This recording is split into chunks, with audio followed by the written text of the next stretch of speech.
সারা বিশ্বের নজর এখন মধ্যপ্রাচ্যে। ইরানের হামলার পর ইসরায়েল কি পদক্ষেপ নেয় সেদিকেই সবার মনোযোগ। ইরানি পার্লামেন্টের নিরাপত্তা ও পররাষ্ট্র নীতি কমিটির মুখপাত্র আবু আল ফাদল আমুই ইসরায়েলকে আরও বেপরোয়া পদক্ষেপের ব্যাপারে সতর্ক করেছেন। তিনি নিশ্চিত করেছেন, তেল আবিবের প্রতি ইরানের প্রতিক্রিয়া বৈধ এবং সংযত উভয়ই ছিল।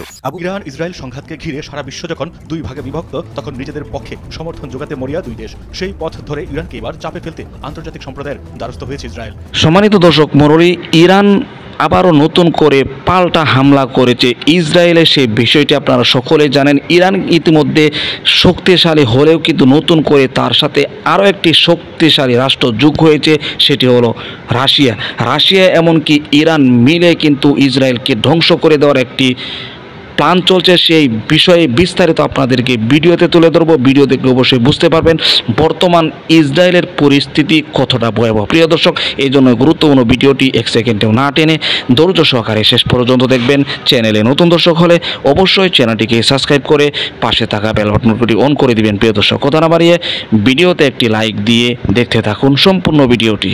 ইরান ইসরায়েল সংঘাতকে ঘিরে সারা বিশ্ব যখন দুই ভাগে বিভক্ত, তখন নিজেদের পক্ষে সমর্থন যোগাতে মরিয়া দুই দেশ। সেই পথ ধরে ইরানকে এবার চাপে ফেলতে আন্তর্জাতিক সম্প্রদায়ের দ্বারস্থ হয়েছে ইসরায়েল। এক্ষেত্রে ইসরায়েলের কাছে বড় অস্ত্র ইরানের উপর বিভিন্ন ধরনের নিষেধাজ্ঞা আরোপ। বন্ধুরাষ্ট্র ও আন্তর্জাতিক সম্প্রদায়ের কাছে ধর্ণা দিচ্ছে ইসরায়েলি কূটনৈতিকরা। তারই অংশ হিসেবে ইতিমধ্যে 32 দেশকে চিঠি দিয়েছে ইসরায়েলের পররাষ্ট্রমন্ত্রী। তাতে সবাইকে দুটি আহ্বান জানানো হয়েছে। একটি হচ্ছে ইরানের বিরুদ্ধে কঠোর নিষেধাজ্ঞা আরোপ, অন্যটি হচ্ছে ইরানের ইসলামিক রেভলিউশনারি গার্ড করাপসকে সন্ত্রাসী সংগঠন তকমা দেওয়া। ইসরায়েলের পররাষ্ট্রমন্ত্রী ইসরায়েল কুৎজ মঙ্গলবার বলেছেন, তিনি 32টি দেশের সঙ্গে যোগাযোগ করেছেন। ইরানের উপর নিষেধাজ্ঞা দিতে জোর আহ্বান জানিয়েছেন তিনি। ইরানের হামলার পরিপ্রেক্ষিতে দেশটির বিরুদ্ধে ইসরায়েলের সামরিক ব্যবস্থা নেওয়ার তোড়জোড়ের মধ্যেই এমনটি জানালেন দেশটির পররাষ্ট্রমন্ত্রী। ইসরায়েলের পররাষ্ট্রমন্ত্রী সামাজিক যোগাযোগ মাধ্যম এক্স করে বলেছেন, ইরানের বিরুদ্ধে সামরিক পদক্ষেপের ভাবনার পাশাপাশি কূটনৈতিক তৎপরতাও অব্যাহত রেখেছে সে। মঙ্গলবার চিঠি পাঠানোর পাশাপাশি বেশ কয়েকজন পররাষ্ট্রমন্ত্রী ও বিশ্বের শীর্ষস্থানীয় নেতৃবৃন্দের সঙ্গে কথা বলেছে। ইসরায়েল চায় ইরানের ক্ষেপণাস্ত্র প্রকল্পের উপর নিষেধাজ্ঞা এবং তাদের সন্ত্রাসী সংগঠন তকমা দেওয়া। ইসরায়েল কোন কোন দেশের সরকারের কাছে নিষেধাজ্ঞার আহ্বান করেছে সেই দেশগুলোর নাম অবশ্য বলেননি ইসরায়েলের পররাষ্ট্রমন্ত্রী। ইসরায়েলি পররাষ্ট্রমন্ত্রী বলেন, ইরানকে এখনই থামাতে হবে, যদিও সেটি বেশি দেরি হয়ে গেছে। তাদের ধারণা আরও সময় নিলে ইরান আরও বড় পরিসরে হামলা চালাতে পারে। যদিও ইরান সাফ জানিয়ে দিয়েছে, ইসরায়েল নতুন করে আর হামলা না চালালে আর আক্রমণ চালানোর প্রশ্নই ওঠে না। তবে ইসরায়েল আবারও হামলা চালালে তার দাঁত ভাঙা জবাব দেবে তেহরান। ইরান এটাও বলে দিয়েছে যে নিজেদের স্বার্থের উপর আর কোনো আঘাত বরদাস্ত করবে না। ফের কোনো ধরনের আগ্রাসন চালানো হলে তাৎক্ষণিকভাবে তার সমুচীন জবাব দেবে তেহরান। মঙ্গলবার ইরানের প্রেসিডেন্ট ইব্রাহিম রাইসি এমন হুঁশিয়ারি দিয়েছেন বলে প্রচার করেছে রাষ্ট্রীয় বার্তা সংস্থা ISNA সহ বিভিন্ন সংবাদ মাধ্যম। শনিবার রাতভর ইসরায়েলে শত শত ড্রোন ও ক্ষেপণাস্ত্র হামলা চালায় ইরান। এই হামলার একদিন পর ইসরায়েলের যুদ্ধকালীন জরুরি মন্ত্রিসভার বৈঠকে ইরানের হামলার জবাব দেওয়ার সিদ্ধান্ত নিয়েছে তেল আবিব। যদিও সিরিয়ায় ইরানি দূতাবাসে হামলা না চালালে ইসরায়েলের উপর প্রতিশোধ নিত না ইরান। মূলত 1 এপ্রিল সিরিয়ার রাজধানী দামেস্কে ইরানের কনসুলেট ভবনে হামলা চালায় ইসরায়েল। তার বদলা নিতে গত 13 এপ্রিল ইরানের বিপ্লবী গার্ড বাহিনী ইসরায়েলি ভূখণ্ড লক্ষ্য করে শত শত ড্রোন ও ক্ষেপণাস্ত্র নিক্ষেপ করে। মাইদুর রহমান রুবেল, কালবেলা।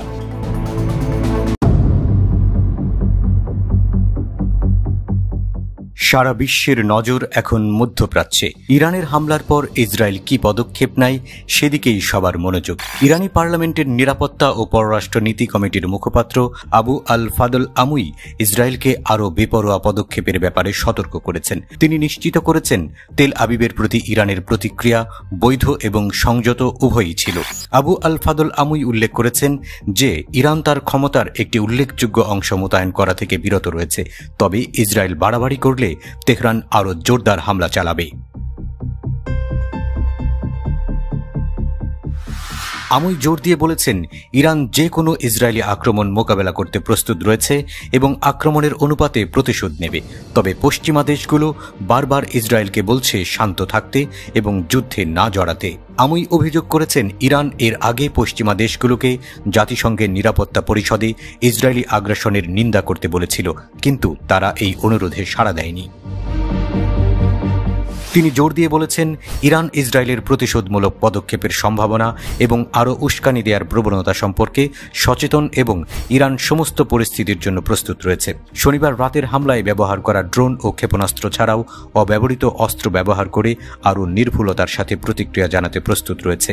আবু আল ফাদল আমুই জানিয়েছেন, ইরানের হামলায় ইসরায়েলি নিরাপত্তা ব্যবস্থার দুর্বলতা প্রকাশ পেয়েছে। তার মতে, ইরান তার পরবর্তী হামলায় ড্রোনের একটি বিশাল বহর মোতায়েন করতে পারে। ইরানের উল্লেখযোগ্য সংখ্যক ড্রোন রয়েছে যা ইসরায়েলি নিরাপত্তা ব্যবস্থা ভেঙে দিতে পারে। তবে ইরানের এই শীর্ষ কর্মকর্তা জানিয়েছেন, এই অঞ্চলে উত্তেজনা এড়াতে তেহরান আগ্রহী, কিন্তু ইসরায়েল আক্রমণ করে বসলে কিছুই করার থাকবে না। তার মতে, ইসরায়েল মধ্যপ্রাচ্যে নিরাপত্তাহীনতা ও অস্থিতিশীলতার মূল কারণ। ইরান তার প্রতিবেশীদের সাথে ইতিবাচক সম্পর্ক গড়ে তোলার জন্য একটি প্রকৃত ইচ্ছা এবং প্রতিশ্রুতি পোষণ করে। আমুই কঠোর হুঁশিয়ারি উচ্চারণ করে মধ্যপ্রাচ্যের দেশগুলোকে সতর্ক করে দিয়েছেন, যদি প্রতিবেশী ভূমি ইরানের বিরুদ্ধে কোনো আক্রমণে জড়িত থাকে তবে তারা পরিস্থিতি ভিন্নভাবে মোকাবেলা করতে বাধ্য হবে। তিনি আঞ্চলিক দেশগুলোকে বিষয়টি গুরুত্বের সঙ্গে দেখার আহ্বান জানান। নিরাপত্তা ও পররাষ্ট্রনীতি কমিটির মুখপাত্র বলেছেন, ইসরায়েলের প্রতি ওয়াশিংটনের সমর্থন উদ্বেগজনক। তিনি সমস্ত দেশকে ইসরায়েলের অপরাধমূলক কর্মকাণ্ডে, বিশেষ করে দামেস্কে সাম্প্রতিক আগ্রাসনে সমর্থন করা থেকে বিরত থাকার আহ্বান জানিয়েছেন। আমুই পরামর্শ দিয়েছেন, আমেরিকানরা ইসরায়েলকে আক্রমণাত্মক কর্মকাণ্ড বন্ধ করার জন্য চাপ দিতে পারে। ইরান মধ্যপ্রাচ্যের প্রতিরোধের অক্ষের একটি প্রধান সদস্য। তেহরান বিভিন্ন প্রতিরোধ গোষ্ঠী এবং মিত্র দেশগুলির সাথে শক্তিশালী সম্পর্ক বজায় রেখেছে। ইসরায়েলে ইরানের হামলা মধ্যপ্রাচ্যের ভূ রাজনীতি চিরতরে বদলে দিয়েছে। ইসরায়েল ইরানের ৯৯% ক্ষেপণাস্ত্র এবং ড্রোন আটকানোর দাবি করেছে। আমুই বলেছেন, এটা সম্পূর্ণ বানোয়াট। তিনি জানিয়েছেন, ইরানের ড্রোন এবং ক্ষেপণাস্ত্র জাবাল আল শেখ এবং নেভাডিম এই দুটি ইসরায়েলি সামরিক ঘাঁটিতে আঘাত হেনে তেহরানের উদ্দেশ্য পূরণ করেছে। আমুইয়ের মতে, ফিলিস্তিনিদের ধারণা করা ফুটেজগুলি পর্যবেক্ষণ করাই এই বিষয়ে ইসরায়েলি বক্তব্যকে অস্বীকার করার জন্য যথেষ্ট। প্রিয় দর্শক, আশা করি সম্পূর্ণ ভিডিওটি দেখলেন। ভিডিও দেখে বসে বুঝতে পেরেছেন যে ইসরায়েল ফিলিস্তিনের যুদ্ধ চলছে অনেক দিন যাবৎ, আর এই যুদ্ধ কিন্তু ব্যাপকভাবে চলছে। ইসরায়েলে ক্ষয়ক্ষতি হয়েও সেটি প্রকাশ পাচ্ছে না। অপরদিকে ফিলিস্তিনের গাজায় অনেক ক্ষয়ক্ষতি হচ্ছে, সেটি মিডিয়ার মাধ্যমে প্রকাশ পাচ্ছে। ইতিমধ্যে কিন্তু ইসরায়েলের পরিস্থিতি খুবই খারাপ। সেই বিষয়গুলো আপনারা অবশ্যই ভিডিওতে দেখেছেন, যেখানে ইসরায়েল কিছুদিন আগে কিন্তু ইরানে হামলা করেছিল, আর সেই হামলার প্রতিবাদও করেছে, এমনকি পাল্টা আক্রমণ করেছে ইসরায়েলের প্রতি, যেখানে ইসরায়েলের অনেক ক্ষয়ক্ষতি হয়েছে। তার সাথে ইরানের সাথে ইতিমধ্যে যোগ দিয়েছে রাশিয়া সহ বিশ্বের অনেক মুসলিম রাষ্ট্র।